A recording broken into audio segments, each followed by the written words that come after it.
me see, can I record? Yes, I can record this session. Did you get something that says recording? Yeah, great. All right. So we will give, say like 2 minutes for people to, join in slowly and steadily, and then we will get started.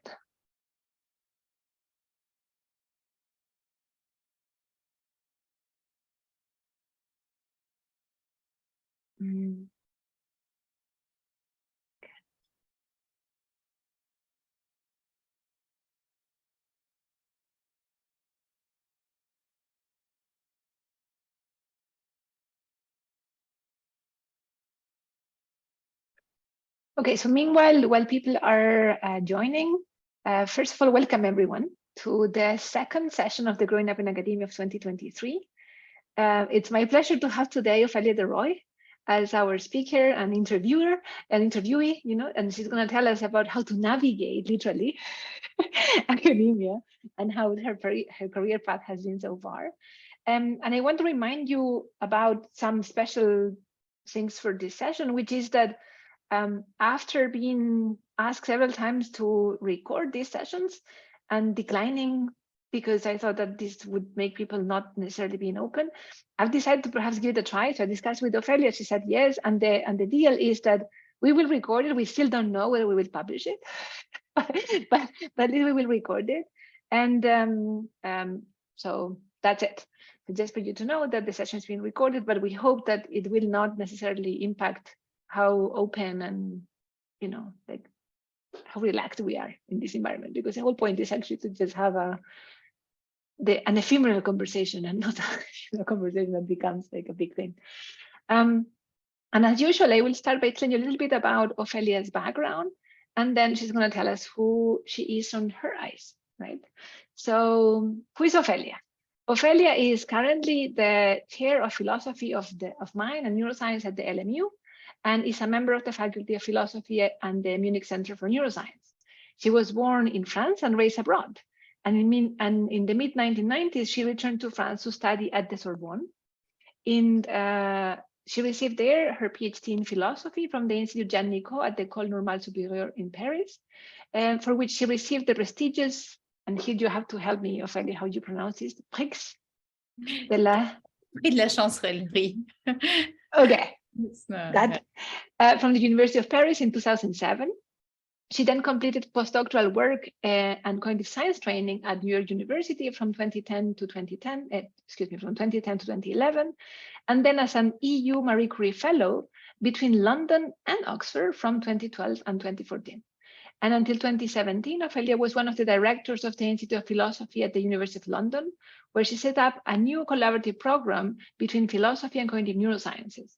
She now continues to direct a research center called CREATE on experimental aesthetics, technology, and engineering at UCL. As I mentioned, she then took, what she currently holds, a chair for philosophy of mind at LMU in Munich, where she's now doing a large research group called Cognition, Values, and Behavior, where a philosopher and cognitive neuroscientists work on proposed new conceptual frameworks, which better reflect scientific findings of the mind and can shape new policies. Her group now consists of no less than 20 doctoral and postdoctoral researchers, 4 research scientists, and is supported by a combination of national European grants and foundations, such as the Volkswagen Stiftung, the Vaccine Confidence Funds, and the NOMIS Foundation. Ophelia's research focuses on the cost and benefit of sharing of evidence across different systems, and she proposed a key aspect of complex cognitive or indeed social system consists in being able to process information in specialized, relatively encapsulated systems, while also being able to combine them in an integrated unit that has resolved inconsistencies. In her recent work, she uses tools and methods looking at how inconsistencies are solved or not, across basic sensory systems in a single brain, but also how to study informational discrepancies that get generated at the social level, and also between humans and artificial computer systems.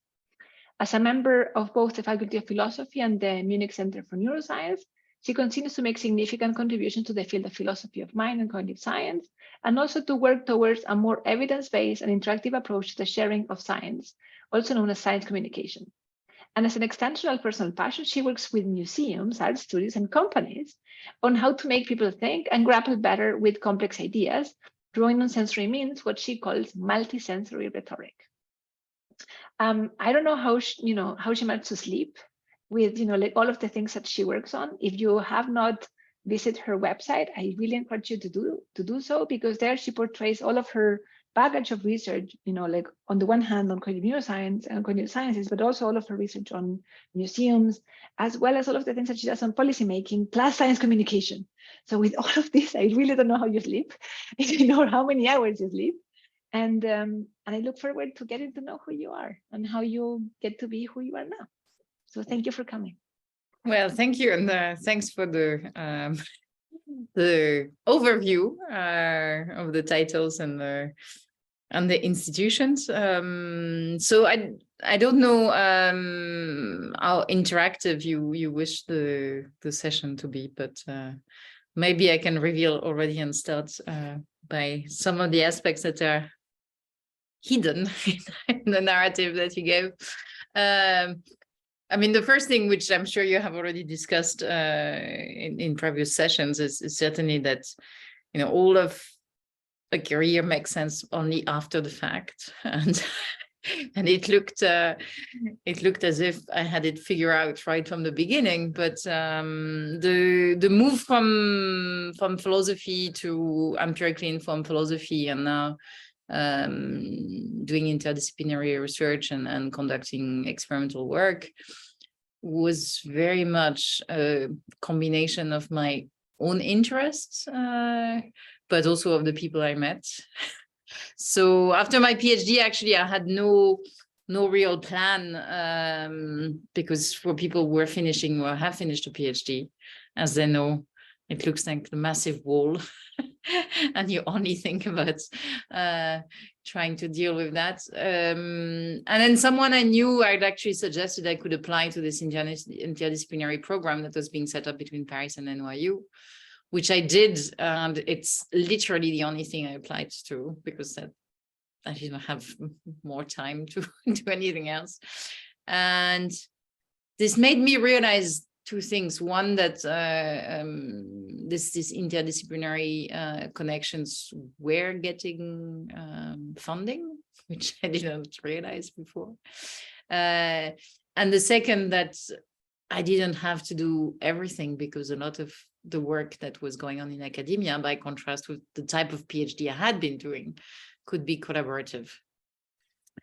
And I think it describes this the serendipity, but also what happened then, is that I realized that my role as a researcher was not to just produce papers alone, which is what we are asked to do mostly in philosophy, but set up new ideas with colleagues, manage to get them off the ground, which many times requires both intellectual energy but also some funding, and that things could be then distributed. And a lot of the skills that I had to develop after the postdoc at NYU and my own Marie Curie were actually collaborative skills. And if you had asked me maybe midway through my PhD whether I thought that this was the career I would have said no. If you asked me if this is the career that I like, I would say yes. That's not, because I wouldn't have been able to stay and just do a perpetual sort of isolated work. That I think we have this ideal of, yes, the lonely philosopher or even the lonely mathematician or scientist in their office space. That came back a bit actually with the pandemic. I think we all saw many academics, alone with their library behind them on Zoom. But but the reality of the academic job for me has really been a set of encounters and collaborations. Some of them have lasted for 10 years now. That's,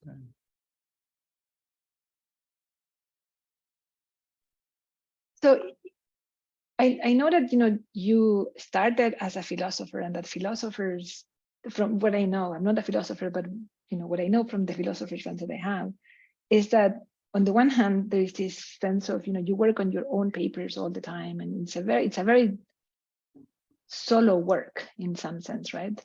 At the same time, it's also a field that is dominated mostly by male researchers, right? It's not necessarily, there's not that many females on that field. So, and I hear from the things that you said before that navigating this idea of just working alone was not very joyful. Is that right? Yes, I think you have to think it's about both the work that goes behind the papers and the papers themselves, and sometimes, of course, there's part of the work you have to do which is quite solitary, because you have to write your part of the paper. You have to think about the experimental design, even in experimental work. But in philosophy, especially, there's the idea that the work is solitary, and then the output is also very individual and really focused on originality.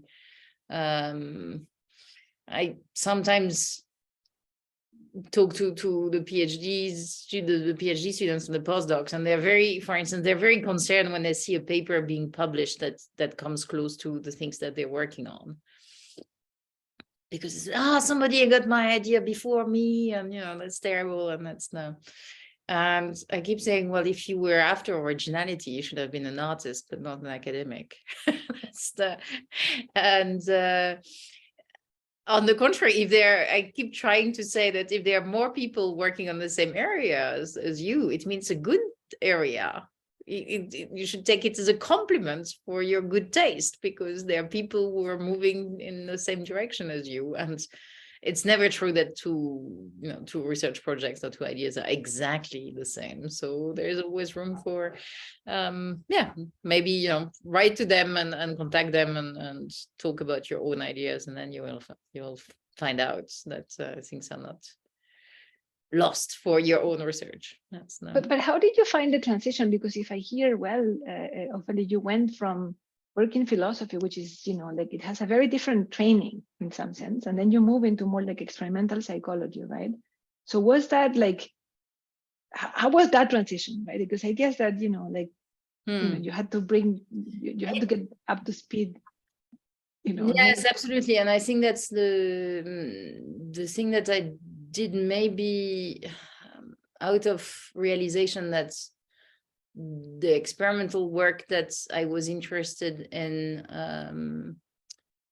philosophically was not all conducted.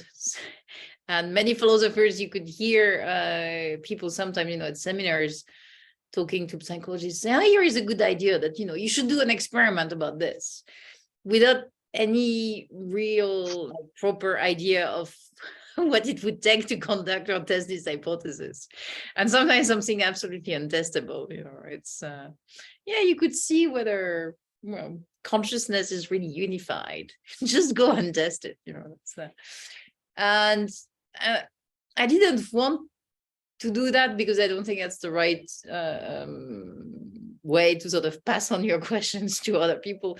But also, it just simply doesn't happen, right? When philosophers have general questions and just say, psychologists can do that later, nothing happens. And I decided, there are some experiments that don't look to be maybe so difficult. Maybe I can sort of tweak some of the existing paradigm and see how they could address the hypothesis I'm interested in. It's already quite unusual. Maybe I say hypothesis because I tend to think a bit like William James said, that a good concept is a concept that you could test. You could see that that it would make a difference in reality. There's this kind of pragmatist view of philosophy. So many people in philosophy will not be attracted by the type of path I took, because they don't have this perception or this theory about what it takes to do philosophy. But because I did, yes, as I said, I was a very conservative psychologist at the beginning. I just looked at other people's papers and I tried to tweak things.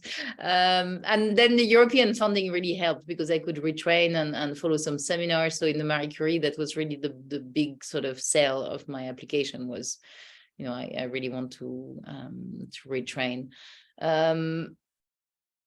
Today, I think that's a big challenge actually for new generations, but also for older generations, because the methods are changing very fast.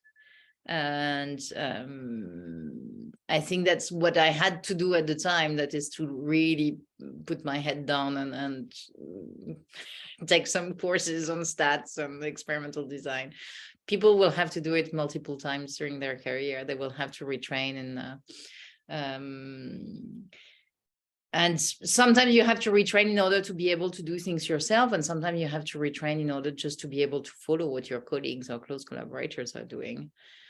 And that's, yeah. But did you know the stress? Because what I hear from a lot of people, and sometimes it also happened to myself, is that one knows, like, okay, I have to learn this thing. Like, so for instance, I was trained as a like visual scientist. Like I learned a lot about the visual system, and then suddenly like I moved to the auditory domain, and like I discovered a whole new set of stuff, and it was daunting at the beginning. I mean, I must say that like, okay, like, you train yourself, and it's actually good because you learn more and so on. But the sheer amount of things that one needs to learn, and like, and you are confronted with questions like, where do I find time to really do that, right? Yeah, I think it's absolutely true that finding the time to really go deep into new skills is very, very difficult. You have to find sometimes the ideal collaborators who will be experts in their methods, but you can also query them about some of the details, so they don't just give you the results. You can go back and through repeated discussions, you start to understand some of the ins and outs of the methods without being the person who has time to learn to program, for instance, different aspects. We're doing lots of new projects with eye tracking, for instance, at the moment. And I have enough time to go and look at what the data looks like and what the data the pre-processing and the processing looks like, but I don't spend the time like doing all the all the actual work, and that's why it's necessarily a big collaboration, and giving everybody's credit and trusting their expertise while still being able to have conversation is I think what you really need to learn. It's this kind of meta skills that will help you get on top of new methods. Yeah. But let me break these things, because you're touching upon many things. So, like, so one is like, how do you find the good collaborators that like you trust, and then like on the one hand that you trust, but that you find entertaining to work with them, and also that they're willing to teach you, right, and are willing to value the differences, right? Because like, as you mentioned, you're training this multidisciplinary work, which is great, but it's not something necessarily that we are trained on, right? We're trained to find our peers, like the people who are like mini-me's in some sense, like do exactly the same thing that we do, think exactly the same way in which we think, and not necessarily the other. So the first question to you is like, how do you really, like navigate that space, which is not that easy, and we're not necessarily trained on that, right? That's true, and a bit of being an academic, I don't know what you feel about that, but in the same way in which medical doctors both need to have the science and some sort of judgment that is not reducible to the theory they've learned in medical school. I do feel that our job is part, what you know, and part how you come up with the capacity to judge whether somebody is likely to be a good collaborator, whether you can trust what they do, and so on. And fortunately, I mean, I guess like many people, I'm quite often wrong about these things. I will trust too much, or sometimes I realize maybe I didn't realize that I should have, maybe like push forward with some collaborations, and they so all these errors, by contrast, in the medical sector, that they don't have huge consequences, that's so okay. That's where it's okay, but they still do happen. And the question is, do I feel I'm improving? Do I feel I'm getting better at choosing the right collaborators, and deciding on my time as well? This is also a question of judgment, because now there's no shortage of new projects that people come up to discuss with you. I guess it's already happens. I see the PhDs and the postdocs, and they will say, "Oh, somebody contacted me about this. Do you think it's a great thing to do this?" And yes, that's a part of our job, like develop this. But how do you do that? Because, like so far, if I'm absolutely honest with myself, like it's more like intuition. I don't think that I have a method, and I think that I will completely like bullshit people if I say like, look, I have, tested this, and, like the test reliability is this and this and that, like, it's like, I don't know, I just try, right? But, one would want to, like think that, there's a science to it. There's a project there. I have colleagues in UCL who one day decided to try to test what makes a good participant. So, as psychologists, you always recruit people, and then sometimes people come and, they don't really follow the instructions, or, they press the buttons randomly and so on. And they said, okay, look, we have data about people on this mailing list, massive mailing list, thousands of people, and all the experiments they've been part of, and how many they finished, and that's that. So can we see and put all the data and see what makes a good participant, in order not to just rely on our sort of our judgment. It turned out it's a very interesting finding I've been applying since. The number of email it takes to settle a time for the visit of the participant was the best predictor. What do you mean? How well? Meaning that there are people who say, "Oh, I will come. Yes, I will come on, next week," and then you need to contact them again to say, "Okay, when about next week? Maybe Tuesday or Wednesday, maybe at 4." And then they confirm, and then they write to say, "Oh no, not at 4." So you need 4 or 5 email exchanges in order to find the moment when they're able to come. If you need more than 2 emails to agree on the meeting, it turns out, probably this will not be a good participant. This is the same holds true for researchers or for collaborators, because I have plenty of them that don't reply to my emails. Or that, emails have a long. No, what I mean is that there's probably room for doing a data-driven project here, but that's not. But if we can't do that, we're left with a bit of intuition and some. I think the rule that, for instance, these colleagues discovered about participants, you could have discovered or had a sense of it without going for a data-driven approach. And it's the same, finding good collaborators. I would say there are a few heuristics I would So what are your heuristics? I try to avoid the hyper collaborators, meaning people who are we don't have projects on. I think a good collaboration with people who also have their own work going on. So not the people who always see themselves as, part of a team and maybe surfing on the rest of the work.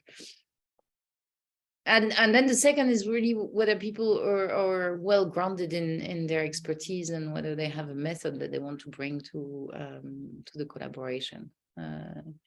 To be, it's tricky because sometimes you find people who know a little bit of many things. And there's this distinction that Philip Tetlock has, between hedgehogs and foxes. So the hedgehog corresponds to people who know one big thing, and the foxes know a little bit about many things. I do think the ideal collaborator is neither a pure hedgehog nor a pure fox, but it's 80% of a hedgehog and 20% of a fox. So at the end, to get things done, you will need people who really have a solid expertise in something and know where they stand, and are also therefore able to say when they don't know. Mm-hmm. And that's a really difficult, and very useful skill, but it's not. I think that sometimes we are very much moved to overpromise. Yes, that's true. There's this thin line. I think that we're asked to always show a lot of enthusiasm. But enthusiasm can come with realism, right? I don't think that you can say like I can, I am super enthusiastic to learn X. It doesn't mean that I know X, right? It's not enthusiasm. Like we all need enthusiasm, so no doubt. Overpromising, I'm not sure. Yeah, but it will be, if you try to convince someone to go on a weekend with you, you will probably hear yourself say things like, it will be great, it will be fantastic, the weather will be amazing, and we do this and then that and that. So you tend to embellish the perspective to convince people to join, right? So I think we all do you think that we are salesman people? Yes, that's the and the second thing, which is true,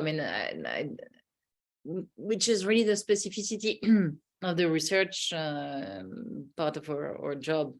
We have no idea how much effort will be needed to accomplish the things that, even if we try to be realistic, and then that's the kind of humility that you need to have also, and forgive yourself for thinking it will be done in 10 months, and after 10 months you're still at the same dealing with time. I think it's there is no such thing as a rule of time management for academic. I don't or if somebody knows it, then they should share it with us. But I really doubt that it exists. That's not. So tell me more about this, because I think that, like oftentimes we hear a lot about, like you have to, do time management, and, like we all should do it. And I still know what that would mean. I know that I have to do it. I just don't know how. So what is your recipe, or what are the things that you have learned in the sense of where you have failed, and therefore you know that now you wouldn't do that anymore? Yeah, the only way I managed to organize time is with space. So not, I try not to go to the office and the lab at least before 11 or 12. So I have a few hours where I know I can work on my own things. Sometimes, like today, it's working on filling in administrative forms, but on the lucky days, it's actually doing some writing, and then there are a few places where I actually go just to read papers. And there will be a moment in the day where I know, okay, I've been sitting in that space in front of my screen, like checking papers, reviewing papers, responding to emails for 3 or 4 hours. So now it's time for me to change space, and I've managed to associate spaces with different things to do. I go to the cafe for reading papers. I take my tablet and I do that. And not trying also to what really messes up with our time management, I think, is traveling. So that's one of this big temptation of academia. There are so many conferences, there are so many workshops and summer schools and that you want to attend, and then sometimes you reach that stage where people start also to invite you, so it piles up, and you have to learn to say no, because I realize that if time is associated to travel in other spaces, then it means that the rest of the work is not. So tell me your recipe for saying no, because I've found this extremely difficult in general. Like how do you say no? I think it's a very delicate thing. The perspective taking exercise here is to say, what kind of no, let's say if I organize something or invite someone, what kind of no do I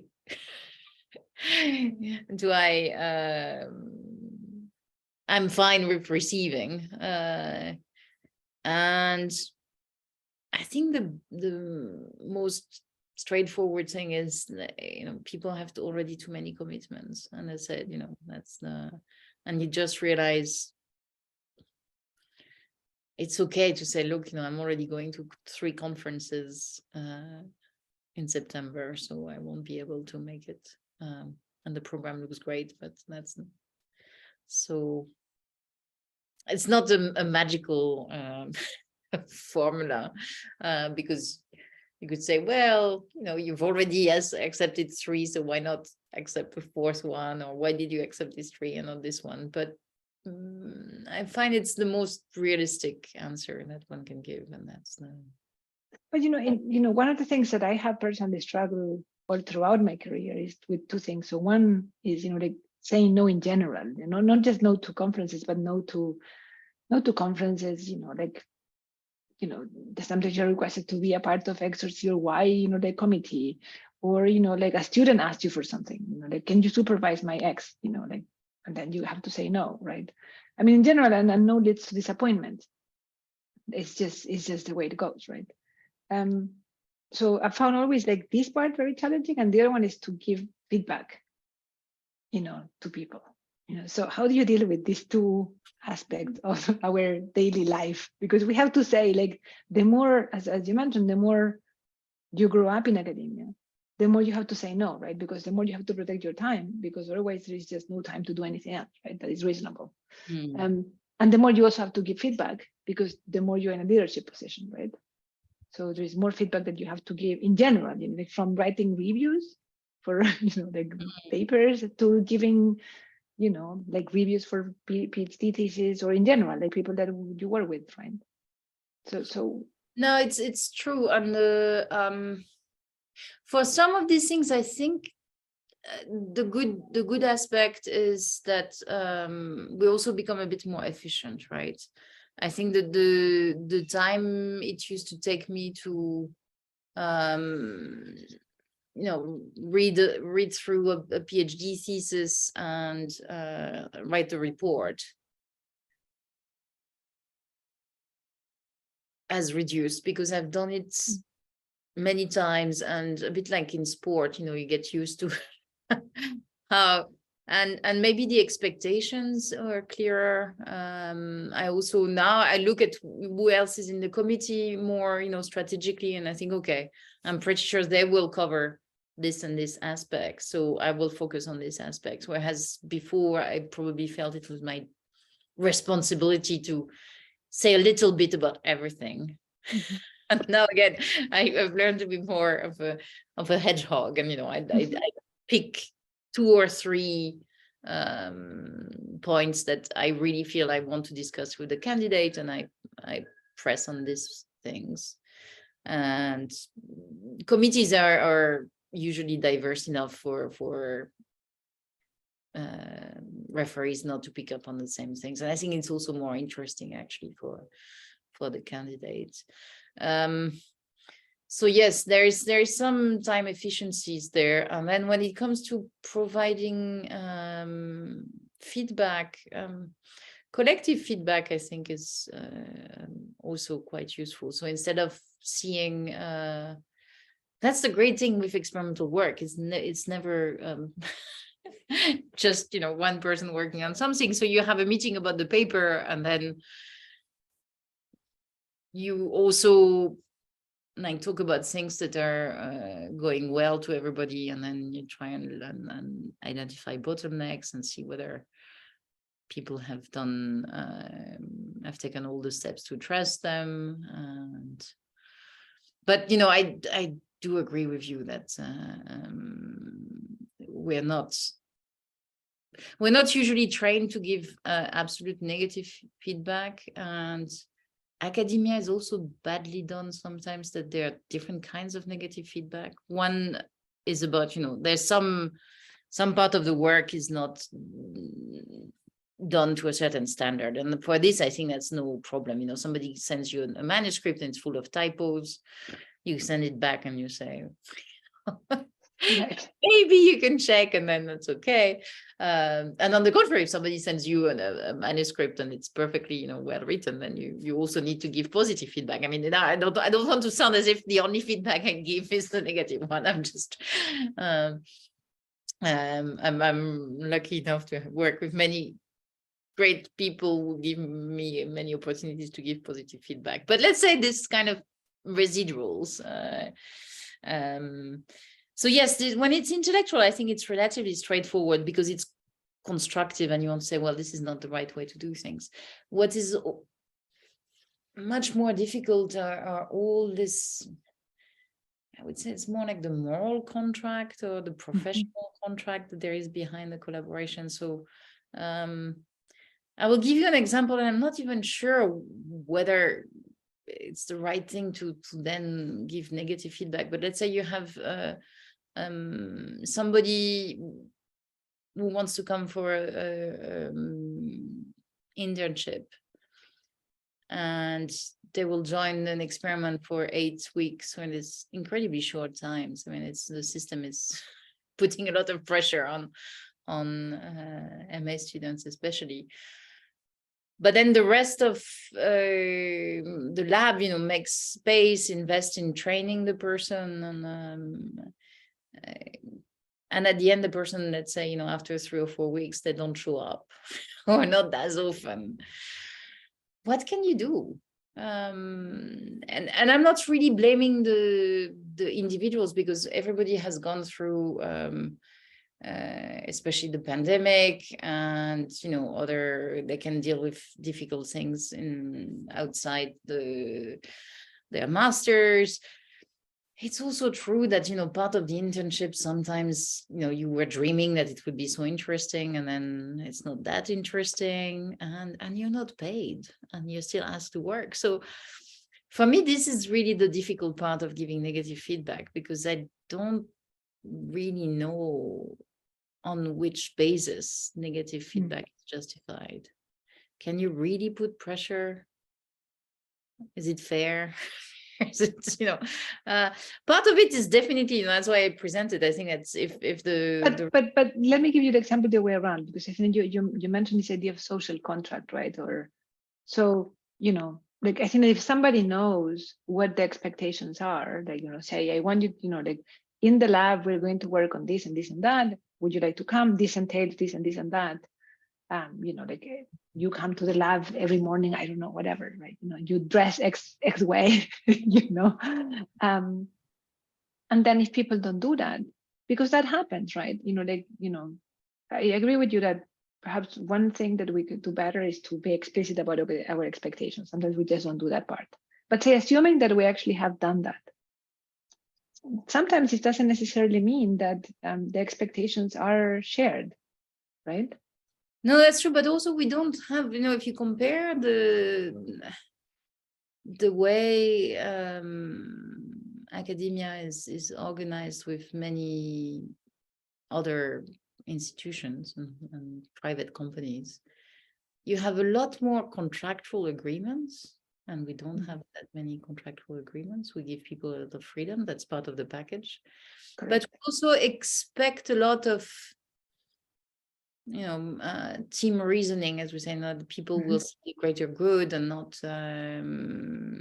think about their own sort of personal convenience, or suddenly switch them to following a more individual goal, and they will keep investing in the common goal, which on paper looks great, but it's also not a very realistic view of humanity.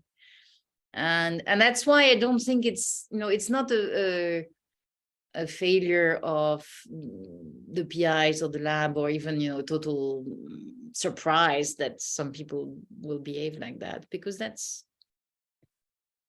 how humans are. We're not fully cooperative all the time. When you look at at papers in behavioral economics, nobody cooperates 100% of the time, and so yes, we have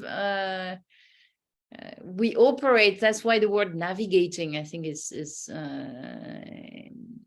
quite relevant. We operate on a very shapeless, set of agreements and expectations change, and so that is a difficulty, and that's where exercise of judgment is constantly needed. That's But don't you think that this is what makes, like in general, academia is, there is a lot of social contracts, so to speak, but at the same time, there's a lot of flexibility. But in flexibility also, I don't think there is a one size fits all or a recipe for how to grow up in academia. And, like, if you do this will assure you, like position or a professorship or whatever like if you work hard on this and this and that, or if you get this and this and that grant, or if you publish this and that paper, right? So isn't that also one of the things that makes people extremely anxious, right? Because it seems that, on the one hand, we have this ocean of, like, we can surf every wave, right? But at the same time, we never know that we're going to get to any shore, right? No, and I think this is what makes academia very difficult, right? Because, and I think I understand sometimes, like the stress of the early career investigator saying, like, look, I invested all of this time, and then who tells me that, like, if I keep putting this amount of work, or like, I will end up like in X place, right? Mm-hmm. So how did you navigate that? That's why when you said the expectations are clear, I think they're always, even if you're clear about the expectations for a given project, what the expectations are on both sides, because the lab or the PIs have their own logic, and they expect some experiment or some papers or some things to be done because it's part of a bigger plan, and these expectations are never fully discussed, just because it would be impossible to discuss all of them before starting to work. And on the other hand, the students, or the PhD and postdoc, they also have a set of expectation. I will do this, but then it's supposed to lead to this and that, and sometimes these expectations also are not fully formed in their head, but it still doesn't mean that there is not this other level of expectation that are present and could be either met, and in some cases they are, but sometimes also they can be disappointed. And I think that's dealing. I think we have to learn to be more explicit about this first level of expectations, what it takes to conduct a project. You will actually need to do this and that, and so on and so forth. But the other expectations is very, very difficult to deal with them. And because a lab is, I know I use a lot of sailing metaphors, because but the lab is a bit like being isolated on a boat sometimes. You have the crew, and people have different roles, and but you spend a hell lot of time actually together, right? And you have a very intense sets of practical interactions, conversations, and of course then some part of the crew disembarks at some points, and then other join and so on. But the for me it's this sort of unit is very very essential, and it means that it's also very difficult to not be sensitive to the other things that you were talking about. People will join a project because they expect to have a job in academia. And this expectation is not for the lab to fulfill, because it's impossible. If I could distribute permanent positions as I wanted, that would be great, but it's not like that. So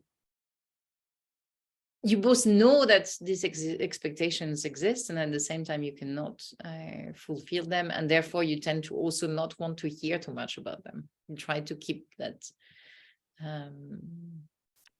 distance. I don't know.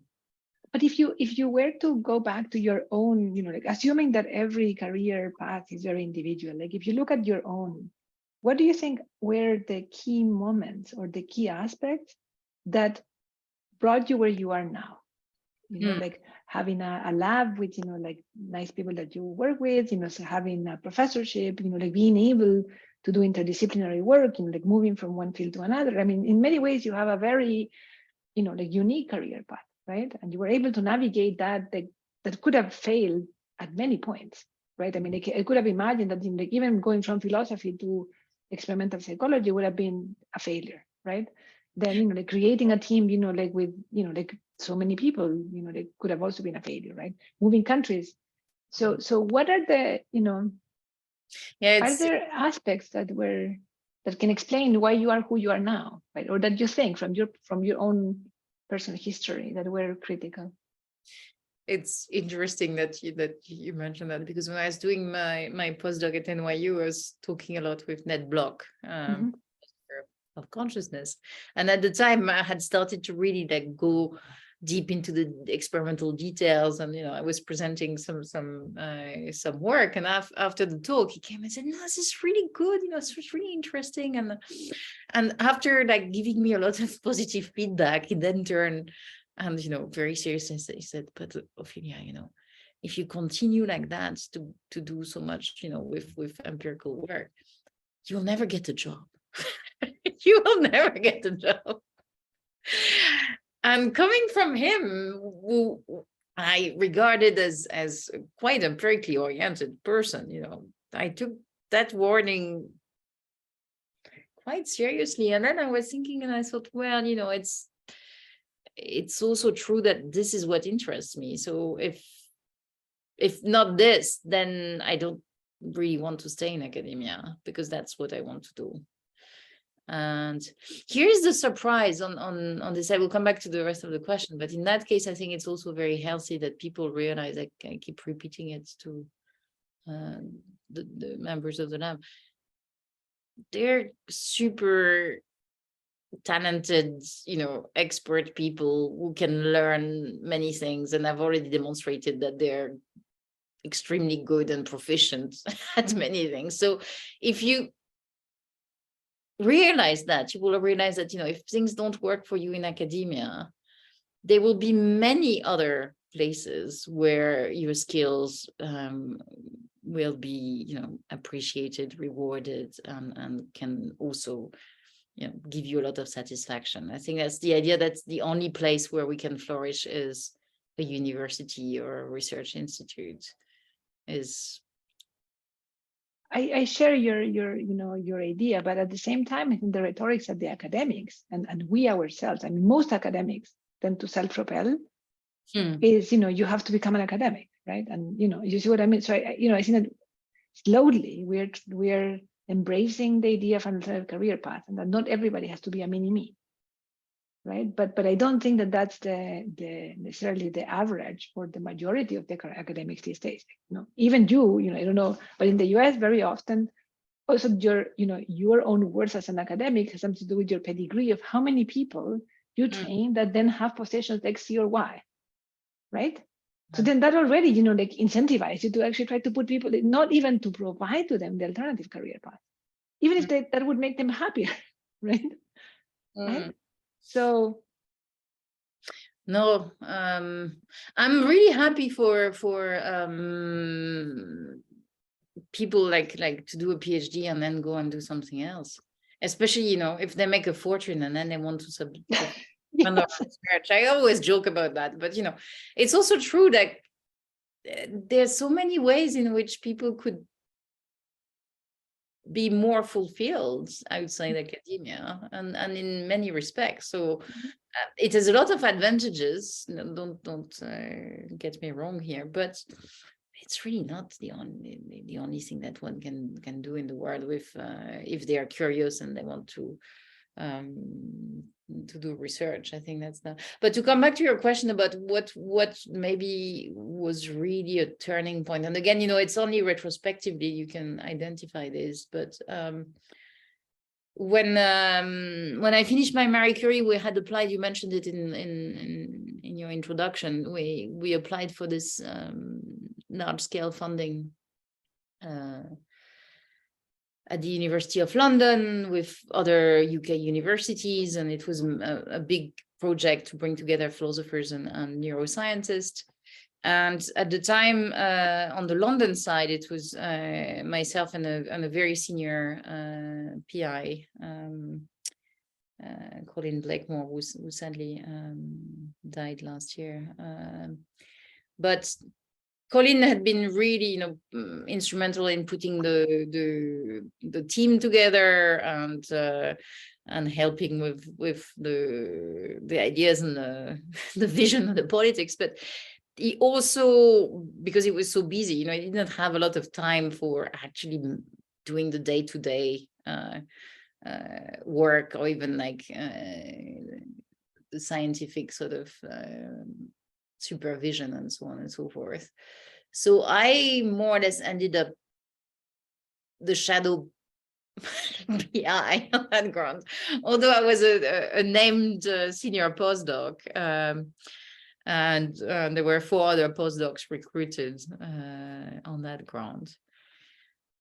And really, it was a difficult time because I was really not prepared to move from my own, time as a postdoc to suddenly having to assume a sort of de facto coordinating PI role. And I had to write the reports, and I had to do the budget, and I had to solve some sort of tensions between people. But sometimes, things were not according to plans and things. There are all these managerial aspects that I was not really ready to. Plus, try to deliver on what we had written, because some of the work was, blue sky, but some it was very concrete, and we had to conduct it. And so, yes, I think I had a crash course in taking responsibility at the beginning of that grant. And now when I look, I realize this is also why people maybe will pick me as a okay or good collaborator, is that I take responsibility for things, and usually, I try to make sure that I'm serious about them and to do them correctly, and not. Therefore, you don't think just about yourself. You think, okay, now there is this project, and what does the project needs? Not just what do I want, and that switch in perspective, I think, is.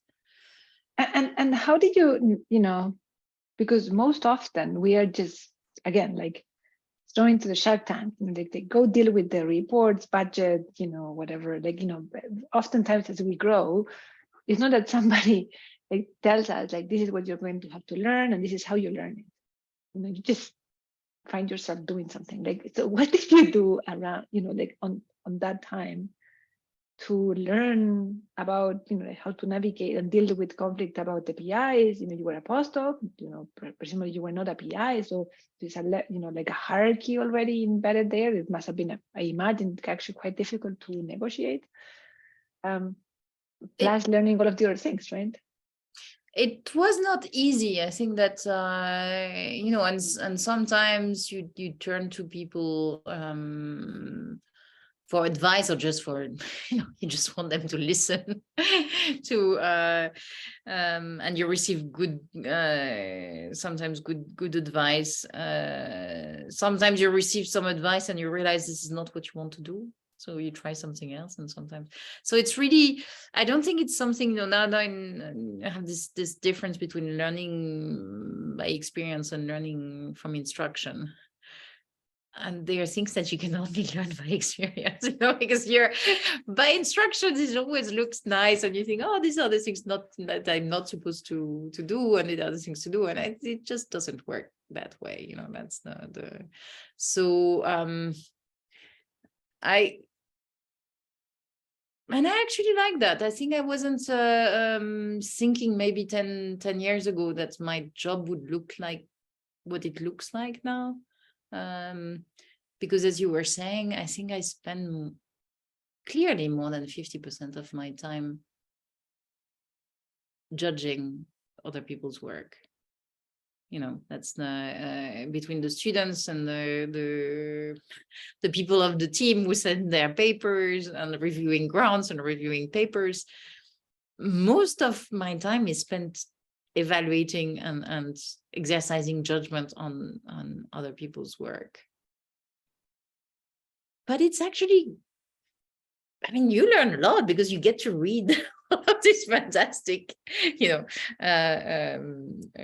some applications. Sometimes it's fantastic papers about new topics that the master student has decided to work on, and I get, fascinated by the references and the things I discover, and I would never have had time to actually work on these myself. So it's not what you're sold when you become an academic, but I really appreciate it. I think it's a great part of my current work.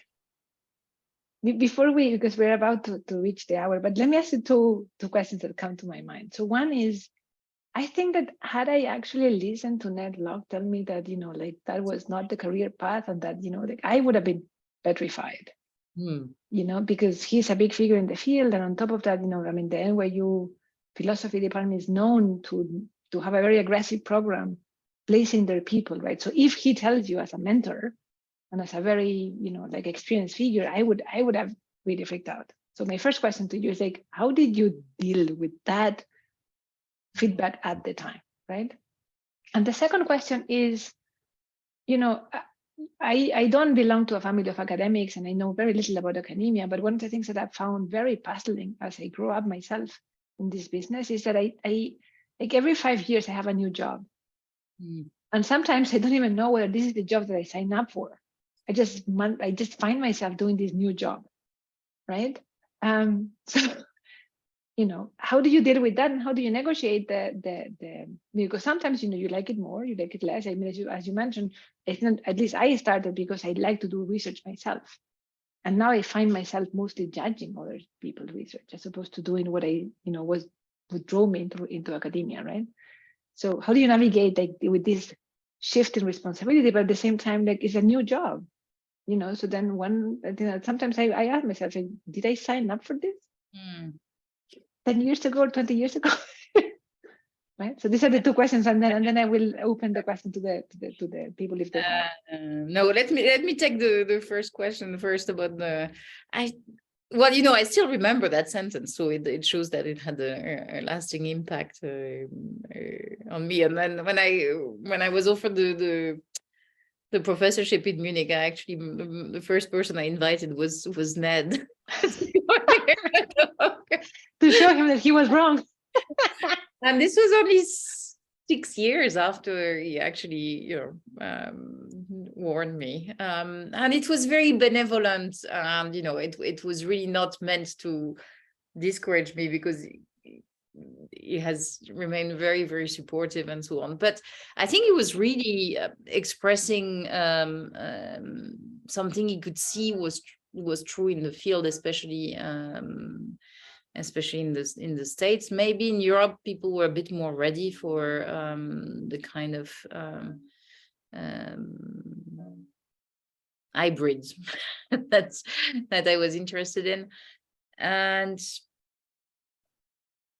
And then, you know, if you ask me, I really believe that the work that we do across philosophy and cognitive science is really good and really needed. So it was No, not. it is. There is no question that That's is hard to believe. You know, it's the point where I think again, to take the sort of artist comparison would be, you know, if you really believe in the music you're composing or playing, and people say, well, you know, it will, you know, there's no market for this. Sometimes you just need to say, well, maybe you don't know, you know, the market, or maybe you will create the market, or maybe, you know, you will find your audience. And for me, that's the only thing that I enjoy doing. So it was not such a difficult thing. It was either I would manage to stay in academia doing that, or I would have to think again. And then probably then I would have seriously retrained as a cognitive neuroscientist, and would have maybe abandoned the idea of doing philosophy professionally. I think I would always have kept it as a deep interest and try to do it on the side, but I wasn't ready to renounce doing experimental work and just publish and work on theoretical conceptual papers just to find a job as a philosopher. That was clear. That was not a trade-off. You need to know your possible trade-offs. I fully agree with you, but I could imagine myself at that, you know, like point where, I mean, of course you need to trust yourself, but at the same time, if you have somebody who is that experienced, you know, I would have, you know, my stomach would have just, you know, like been like this. You know? Yeah, already early on when I there's a part of my official CV that was not part of what you said, is that at some point I actually left philosophy to join a business school, and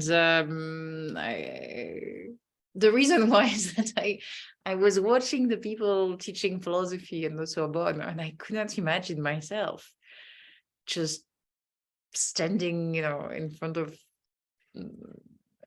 tons of students in an amphitheater talking about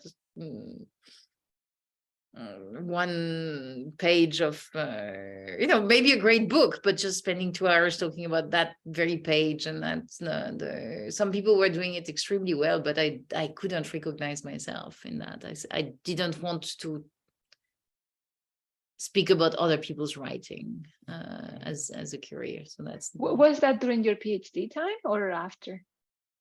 That was just before my PhD. Actually, I after my what was called the DEA at the time, second year of master. Yes, the business school didn't interest me much, so I came back to doing a PhD, and it was a very retrospectively, again, it was probably a very good choice, but then that's and your second point about the job changing, yes, and that's good that it changes, because we're changing as well. What I wanted when I was 25 is not what I wanted when I was 30 and 35, and you know, I'm 40 and I want new things, and I really hope that at 45 and 50 I will want other things. This 5-year cycle is very good. I think that's the. No, I agree with you, but at the same time, it's disconcerting that, you know, like you find yourself. I think one thing is to reinvent yourself in terms of your career, but there's also like some responsibilities that I would have not foreseen,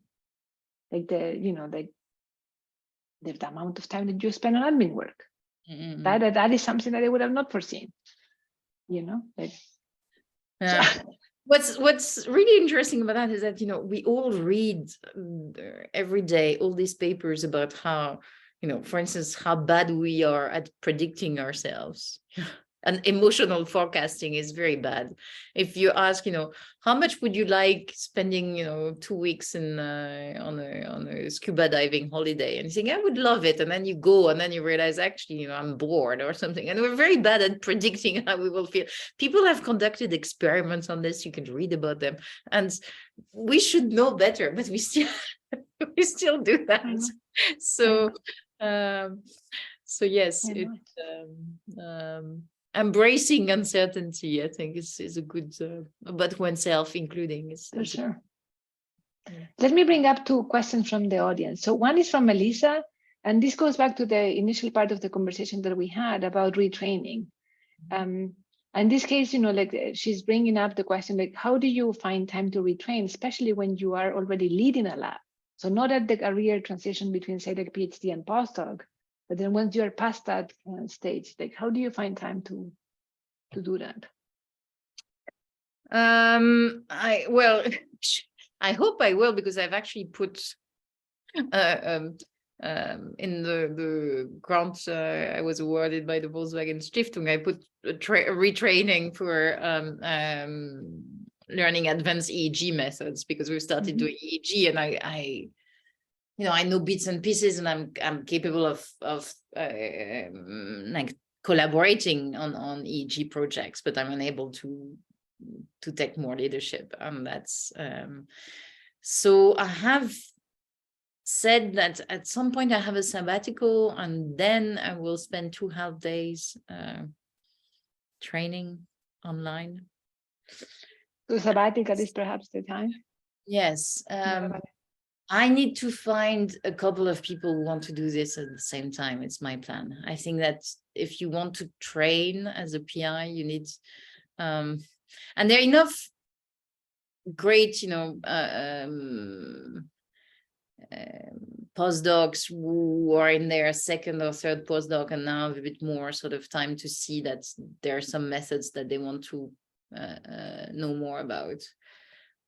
Internally, we have training sessions. So every Tuesday we have 2 hours in the lab where people are supposed to suggest training topics, just to imprint it as a routine. They are called a how-to session or hot session. And you never learn a skill, just 2 hours a week, but I think it's sending a constant reminder that you need to train. I also need to learn more languages, and I don't know when I will find the time to do that. So that's very good question. As I said, these are the 2 things I've envisioned. The struggles but I like your idea of like bringing it perhaps in the constant day to day, right? And also finding perhaps the sabbatical is a good idea. Good idea. And is it harder? I mean, I guess the question suggests that it's maybe harder as a PI than, let's say, in the early career, postdoc and so on. But I think it's also difficult when you're, at least I don't really have to apply for jobs. So maybe, maybe it's easier for me actually to find time for training. I don't know. I don't want to complain too much about the lack of time here. That's but. Let me actually read you these 2 more questions here. So, dear Ophelia, building up on all of these, would you say there is a gender bias when it comes to the hedgehog fox discussion? Or to put it differently, while I get Lucia's and your point of pointing out the importance of saying I don't know anything about issue X, I can't remember hearing a male philosopher saying this ever. Perhaps that there is a gender bias there, right? It's whether it's a bias. So it's a very good question. I think that I know. We actually take the hedgehog fox questionnaire at the beginning of each year with everybody in the lab, so that everybody knows how hedgehog or foxy they are. Women tend to be more on the fox, that they tend to have a more wide range of interests and be good at many things. But and again, we're talking about statistical generalities here on a very small sample, so I'm really not putting more weight than that on this observation.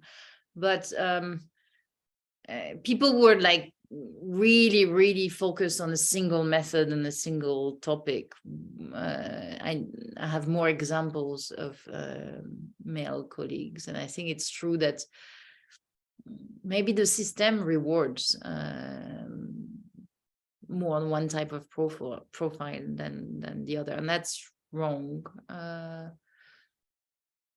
I was talking about what makes good collaborative work work well, and I think at least it's clear that you don't need pure hedgehogs or pure foxes, and the worst would be if you have a group of hedgehogs and a group of foxes, then that really doesn't help. But I guess that one could take it, and I appreciate your question, because I think that it, besides the idea of the gender bias, which actually could play a role, in general, we are not necessarily trained to say, I don't know about X, and I think there is, as if that were to be like a sin, right? But at the same time, we know that, I used to have a signature in my email saying, like, the more I know, the more I learn about my ignorance, right? And I think that, I think that really specialized, and you recognize like how difficult the problems are and how little you know, right? Maybe if you start to send positive feedback and appreciate more what people know, and you tell them, then also they're not in this mode where they feel they have to convince each other or the PI that they're okay, they know and they are in control. So I think that's something that we can correct for by complimenting people more regularly on all the things they know, so that it becomes less costly to say, actually this I don't know. I have some collaborators who do that very well, and I realize that it's because they're also gets the reward of people showing them that they know a lot, and others turn to them for advice and so on and so forth. So it becomes easier to say, on this, sorry, this I've never done that, I don't know. And yeah, we have to encourage that. And perhaps also encourage this idea of continuous learning, right? You were talking about like the retrain, right? And like switching things, moving fields, like if we embrace this, like we are trying to learn. Like, one could embrace I want you to be a good and fast learner, as opposed to being a good and fast knower, right? Something of that sort, right? Let me bring you two more questions that I had from the audience. So, as you said, many PIs are shifting from actually doing research to reviewing other people's work. Is that a good thing for the academia world? So, as I said, it's a question of ratio, right? So obviously, if you get the PIs to only access other people's work, that's not good. So I think you have indeed to be quite disciplined to keep it to a reasonable amount, but it's also how you make more difference, right? I mean, at the beginning, I think we also idealized the fact that, I remember when I was a postdoc, I was thinking the most important thing is to publish another paper, and 90% of my time was, working on my papers, and then 10% trying to listen to other people's talks or review every now and then a paper or something. But this was more or less the ratio. But I published a lot of papers when I was working with Charles Spence, and we co-wrote like something like 13 papers in 2 years. It was a lot of energy. I mean, Charles is known to be a very productive writer. That is a lot of papers. Yeah.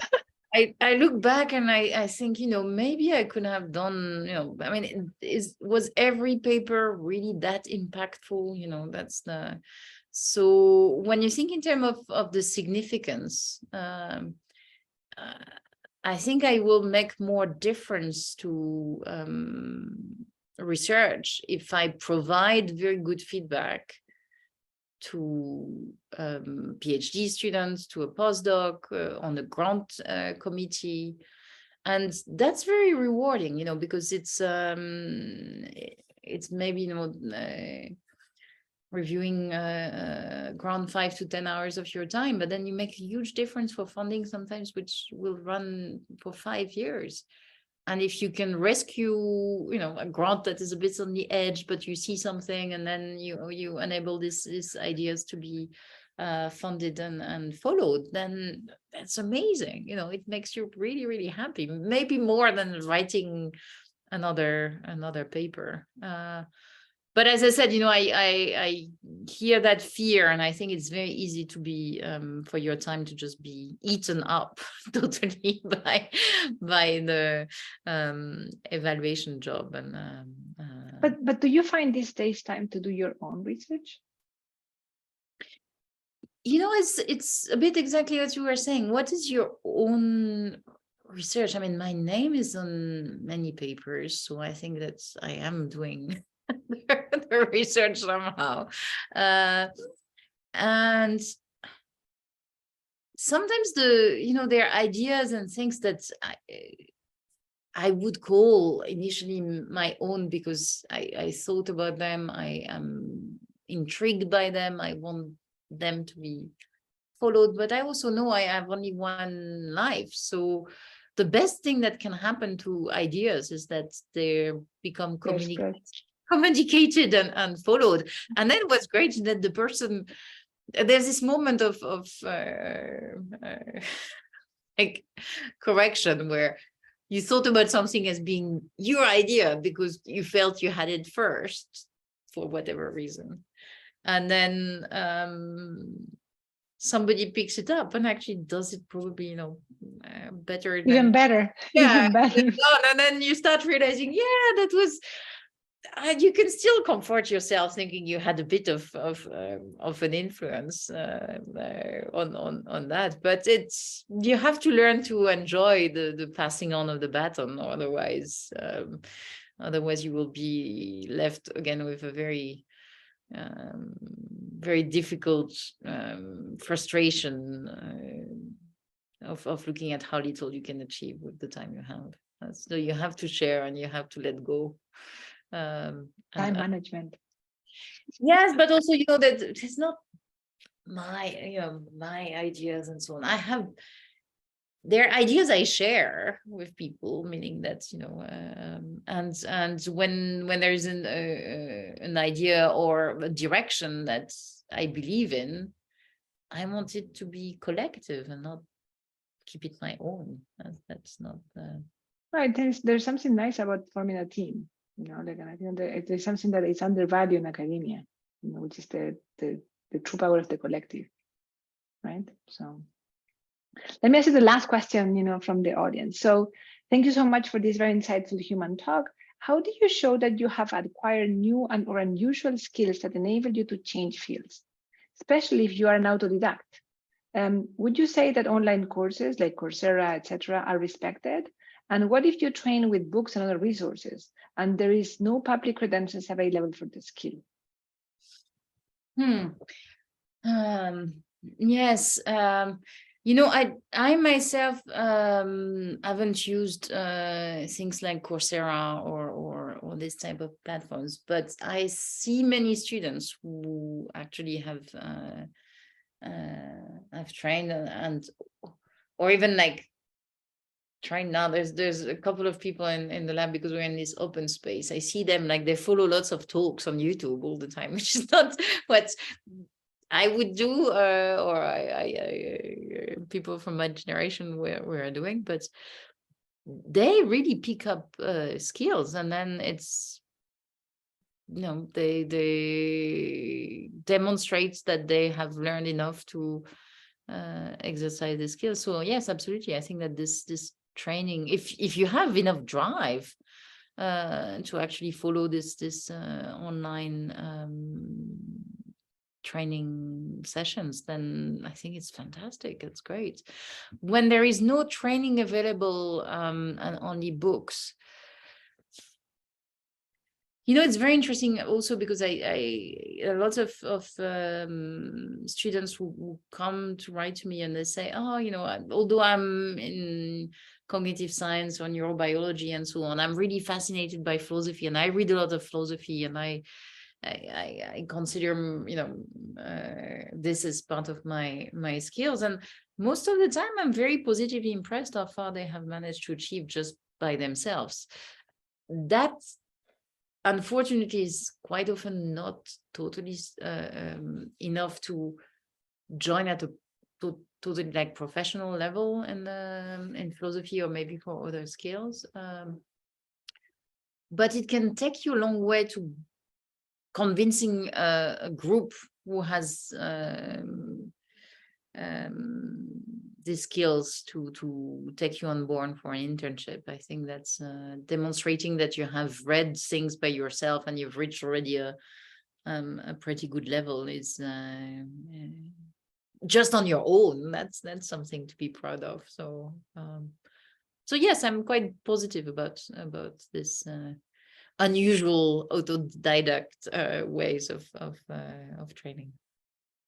And in many ways, aren't we just autodidact? Many, I think academia oftentimes is not like in other places where you need to show credentials with a certificate. Oftentimes you attend a course, or you train in a lab. So I think that perhaps in academia, it's more important, perhaps even your published work speaks better for that skill than, like a certificate, right? Yeah, and a lot of the skills that are required are actually very transversal skills, like knowing how to search for papers, read them, synthesize them, how to write, how to give clear presentations, how to we talked a bit about that, how to exercise judgment. Yep. What's working, what's not working, what's likely to be promising, and so on. I mean, all of these you have to be autodidact, because the only way is just expose yourself, train, fail, or get some positive feedback and then learn. That's the hard reality of it. Last and final question before we depart. What is your biggest failure, and how did you pick up yourself after that failure?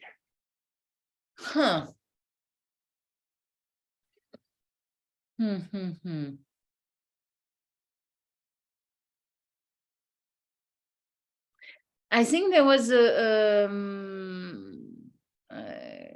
just after my postdocs and so on, I was still considering that the place to go was France, and to go back to France was, and so I applied for 3 years to the CNRS to get a research position there, and I never got the job. So it's a sort of distributed failure year after year, and it was difficult, because that's, you feel you have to stay out of your country somehow, and you see other people who get jobs, and that's but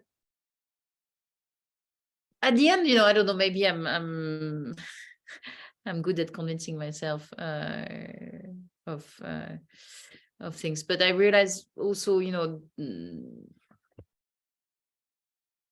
I managed to convince myself that this was not maybe the right job for me. That's not so.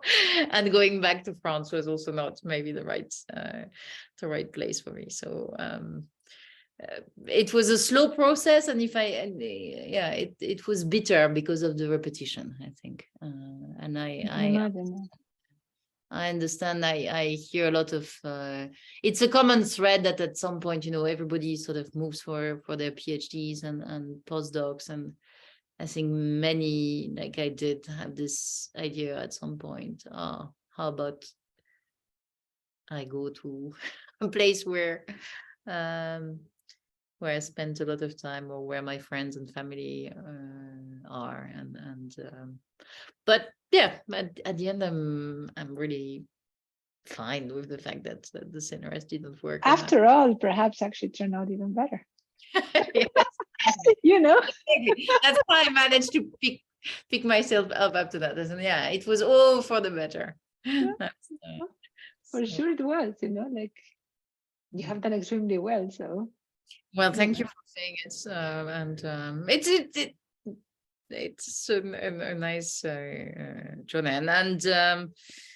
And Germany, I actually did was not really part of a very well-formed plan to join the NMU. It just happened by succession of meetings, applying, finally being selected, and so on. And there's so much I've learned. So it's good. The question is whether I will stay forever, because it's very nice, or I will. But life goes in cycles, so who knows, right? Yes. The next 5 years will tell. Will tell, exactly. Thank you, Ophelia, for the time, and for being so open, and for sharing your story, and for telling us about the things that turned out well and did not turn out that well. And thank you so much for the conversation and for putting the series together. I hope some bits were informative, and I'm sure they were.